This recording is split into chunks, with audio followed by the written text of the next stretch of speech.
The following episode will contain spoilers. You have been warned. You're listening to Cinema IRL, the podcast that throws you into the movie and asks the question, what would you do? Who rules? I can tell you it's not some crazy dude that make people lick the back of his hand, that's for sure. At least that's Amber and Scott's opinion after watching The Rule of Jenny Penn. And now, Cinema IRL. I wish I could switch places for just one day. What would you do? Put yourself in my shoes. How do we handle this? What do you do? Put yourself in my position. What would you do? Now it's your turn. I'm not going to lie, that was some seriously sick shit. I did not enjoy this movie. Oh, I figured out real quickly that you weren't going to enjoy it. I did not enjoy this movie. Now, it's really hard for me to summon the energy for this episode. I was going to say, is it because it wasn't a good movie, or is it because you specifically didn't like it? I think it's the latter. I did not like this movie. Okay, it's the latter. So, folks, you'll have to just tolerate my very monotone voice during this episode because I'm a little traumatized. I got to be honest with you. I will try to muster up my normal and energy level, but I've never wanted a movie to end more quickly than this episode, which is about the rule of Jenny Penn. Stephen Mortensen, a misanthropic judge, suffers a stroke, forcing him into a retirement home where Dave Creeley has long terrorized the other residents, but Mortensen sets himself in deadly conflict with this tyrant. In case I haven't said, I did not like this film. Well, I mean, I know exactly why you didn't like this film. I didn't like this film for the obvious reasons, and for our audience, the obvious reason is it honestly brought up a lot of things that I had to deal with in advocating for my mom when she was temporarily in a facility like that. And yeah, it brought back some personal memories for me about that. But above and beyond that, for anyone seeing this film, it made me frightened of aging. It made me frightened of anyone that I know or care about aging. It made me fearful of ever being in a vulnerable state and what could happen to me or anyone that I care about. I hated this film. And so before we walk into the film. I mean, the problem is the reason you hated it is that even though it was like horror or thriller or whatever, like it was pretty damn close to real life. Yeah. So when we're walking into the theater, Scott says, I don't want to, I'm not looking forward to this. And I said, why? And he says, because it has that Thrills and Chills banner. And when we go and see movies at our AMC theater, they have this category called Thrills and Chills. And usually they put horror movies and thrillers under this. And I said, well, it's not like a slasher kind of a film. It has John Lithgow and Jeffrey Rush, who won an Academy Award for The King's Speech, I believe. Don't fact check me if I'm mistaken. I think you would have preferred a slasher. And so, I mean, two absolutely seasoned, high caliber actors. I said, it's not a slasher film. So we go in there and obviously the setting is a nursing facility, a care home. And John Lithgow plays Dave Creeley, who wears a puppet on his hand, which is kind of a hollowed out doll without the eyes, and just torments everybody there, actually sexually assaults some of the other residents, lets one woman who has dementia and is waiting for her family out into the wild where she dies, comes in and sexually assaults one of the residents, kills another one who is just kind of, he's being kept alive. Like he's really not in there or doesn't, have any quality of life, kills him. And the residents are just, he steals their food. They just live in fear. He is the high school bully, only in a senior home. Yeah. Yeah, it was disturbing to see because, like I said, it made me fearful of the whole aging process. And if you are fearful of the aging process or just aging or what might happen to you, or don't watch this film. It just validates any fear you have about your body aging, being vulnerable, and being in a facility where, I don't care how much money you pay for these places. these are people caring for you that, they're doing a job. They can say, oh, this is home, this is family, all that crap. And I've gone through enough of these places to realize they say all the things you're supposed to say, but and to be clear, the problem here wasn't necessarily the staff. The staff at the care home wasn't the issue, aside from the fact that the director actually did dismiss the judge's accusations about crazy Dave Creeley and made it seem like he was confused or he was the problem. And that actually frightened me as well, too, because I feel like as you age, your testimony, your truth gets questioned because, oh, you're old, you're confused, maybe you misunderstood. Well, and that's what the director really dismissed the judge when the judge tried to say, like, these things are happening. So here's the problem. The problem is that Dave had been there a while. Yeah. A really long while. Like, he transitioned from being staff to being a resident. Yeah. He was while. in the pictures of the staff on the walls. Yeah, he basically had worked there his entire life until the point he transitioned, which, I mean, if they wanted to do a prequel on this one, they could have Dave doing all sorts of horrible shit to residents while he actually worked there. That would be the birth of Jenny Penn. And Jenny Penn was his doll / puppet. Who rules? Yeah. At the end, I really wanted somebody to say, "Who rules now, bitch?" Yeah, he was honestly a sick mofo. He used this doll to torment people and would do this sick ritual with the guy he would come in and sexually molest, where he'd have the doll like shove her little plastic hand into their mouth, and then he'd flip over the doll and say, oh, you have to say who rules, and then the victim would have to say Jenny Penn, and then he'd say lick her asshole, and that was like the back of his wrist because he was holding her up. Just a sick man, and I hated initially when it started. I shouldn't say I hated every second of this film. When it started, I'm like, okay, this could be interesting. It starts with the judge having giving a verdict and then having a stroke, and then that's what puts him in the care home. Let's be clear for everyone. This wasn't a bad movie. The movie was fine. It just happened to be a topic that was not going to hit particularly well with us. Well, and again, it's not just about me and my own personal experiences. It's seriously, if you have any fear of aging, any concern about aging and your safety or well-being as you age, or anyone you care about ages, it's the worst possible scenario. But yeah, so basically, he got believed because he'd been there forever. Dave Creeley, yeah. And I mean, at a certain point, I don't know. I feel like if your profession was judge, you should be credible.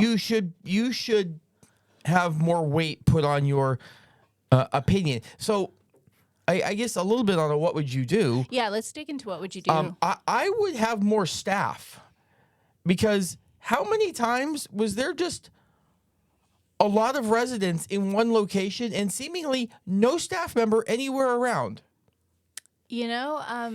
Understaffing is a thing. And again, this movie, except for the Dave Creeley part, which I don't know, I'm sure there's probably Dave Creeley's at facilities, but I mean that mirrors life. These places are understaffed, and it is an issue, and But that was really bad. I mean, states have requirements of how many staff you have to so many residents, but also too, they frequently don't meet that because people don't want those jobs. Yeah, they don't pay a lot, and they're hard, and they're kind of yucky. And I don't even know what the regulations are in New Zealand, where this film actually took place. Yeah, it's So what would you do? Let's get into what would you do so I can stop saying how much I dislike this film. Okay, so pick a character and a character. Yeah, for what if I'm the judge? Like, I've got to not lose my shit.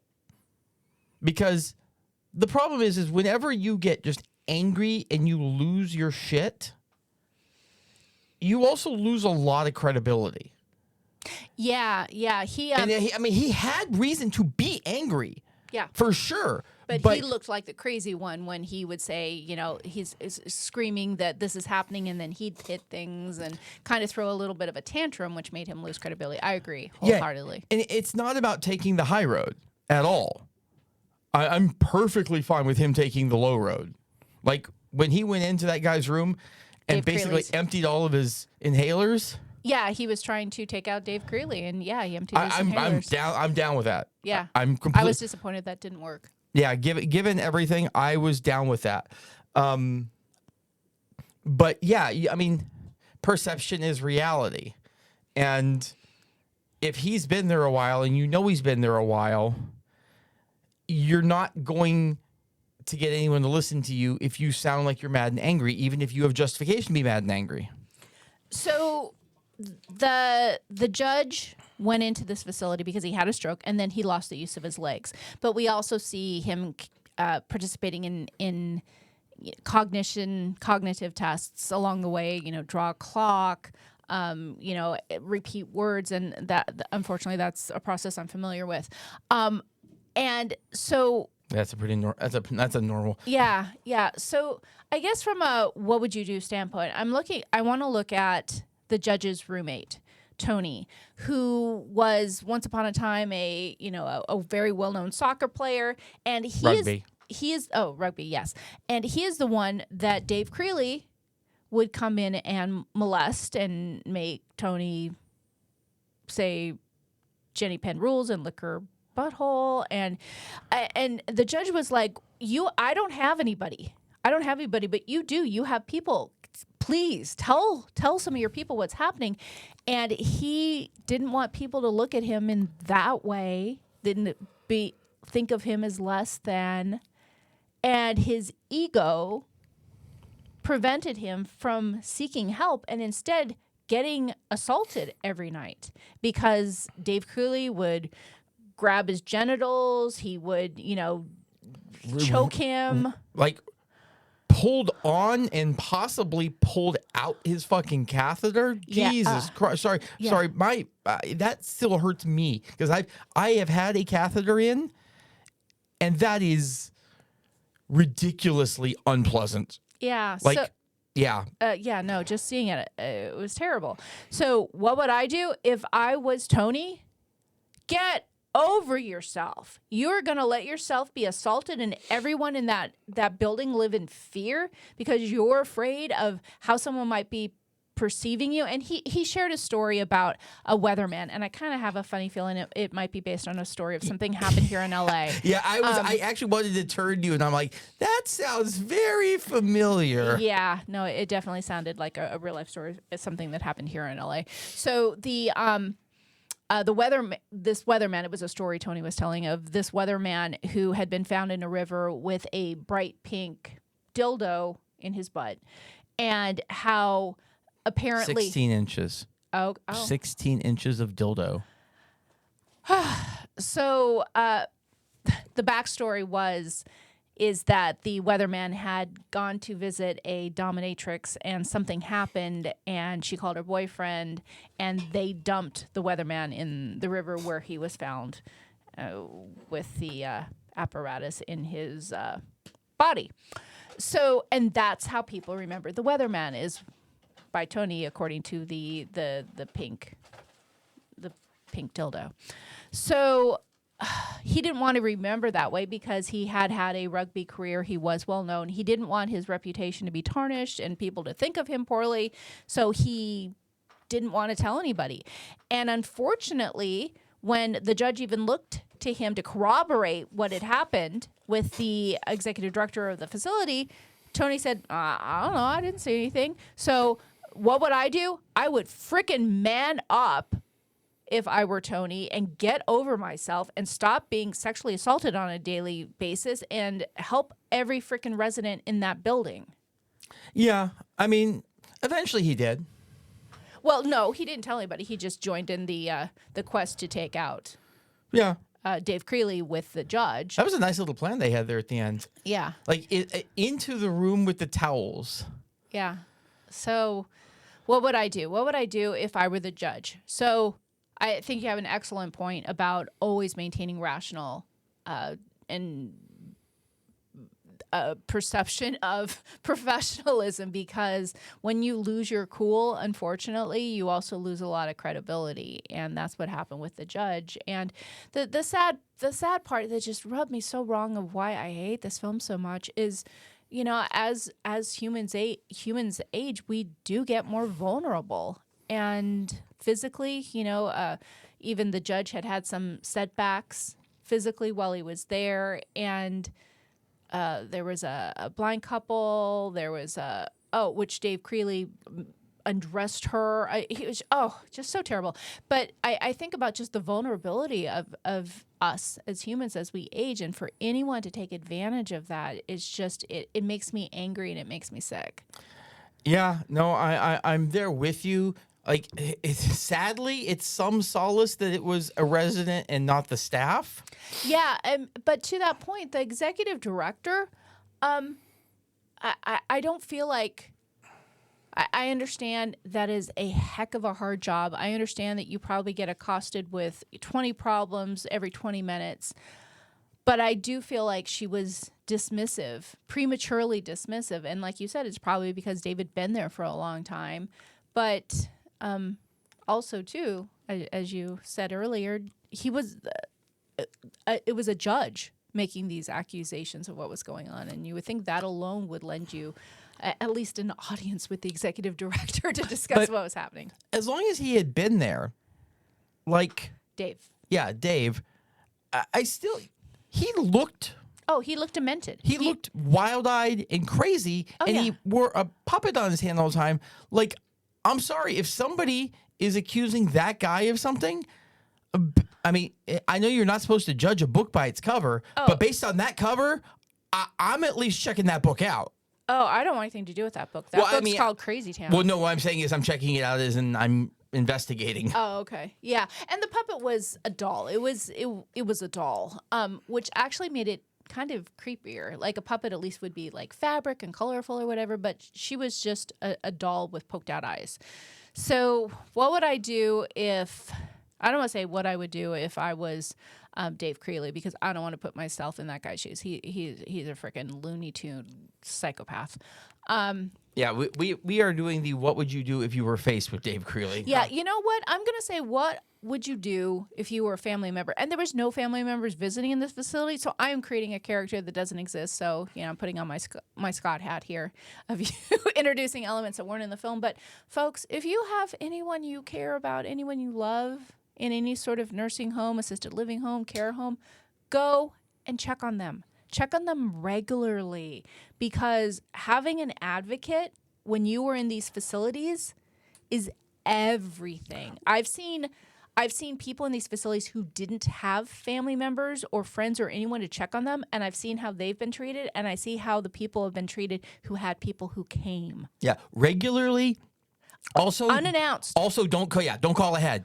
You want to simply show up. You will, because if you call them in advance, they're going to make sure that everything is nice and pretty. They're bathed and clean, and sitting on a bench overlooking a field of flowers. Don't ever give a notice. Yeah, no. You have to go in completely unannounced and see how they are. See if their hair is unbrushed. See if they're not dressed. See if they're sitting in a pool of their own excrement. I mean, seriously, this is the reality of a lot of these places. And sometimes it can't be helped because the place is actually understaffed and they're doing the best they can. And sometimes they're just really bad places. And you have to do so much research to find a place that's okay. And even the okay places are just not how anyone should be treated. Also, I don't typically advocate for law or rule breaking, but I'm going to make an exception on this one. You like the murder? Well, no. I mean, obviously the murder, great, fantastic. The murder of our main character. Yes. For anyone. Spoiler. If you have the ability to somehow slip a hidden camera into your loved one's room, do it. Yep. Because you might not be able to admit that that's how you got information, but sometimes that's the only way you're going to get information. Yeah, exactly. I mean, let's just say I've known people in the past who have done this, and it has been very, very enlightening as to things that were going on when nobody was around. Yeah, because even if, and this is the sad reality. As I said, a lot of folks dismiss people as they age of, did that really happen? Are you confused? And even someone who loves you, if you're the aging person, they could love you and have all your best interests, but maybe you've said or done things to make them question your reality. I mean, it's fair, honestly, to question the reality at a certain point because, dementia is a thing. But in that case, if you can sleuth around and do some due diligence to find out, verify whether or not this information is true or not, do some research. Don't just check out and trust that everything is as it should be. Yeah, and don't necessarily. I'm real big on the boy who cried wolf philosophy that once you've shown yourself to be unreliable, you've proven yourself to be unreliable. But not in this case. In this case, they're not trying to be unreliable. They're trying to recall events as best as they can. They're going to probably screw some of them up, but they're probably going to get some of them right. Yeah. So if something sounds like, oh, that couldn't have happened, maybe it could have. Don't be so quick to dismiss people as they age. Yeah, and certainly, and we don't usually talk about other films, but there's a film called The Father with Anthony Hopkins. Yeah. And it is one of the best films portraying dementia I've ever seen, and I think it's worth, if you have anyone around you, or even yourself that might have dementia, watch that. It is so freaking enlightening, and I feel like they did that a little in this film too. Like there were definitely times that we were catching things from a viewpoint that wasn't reality, like with the clock, the drawing of the clock, and also the doll having its face actually change. I don't think that was supposed to be paranormal. I think that was just supposed to be the perception. When we were talking about the cognitive test earlier, and the judge saw, when he had to draw a clock, he saw a perfect clock, but when he gave it to the clinician and he looked at it, the numbers were trailing off to the side. So yeah.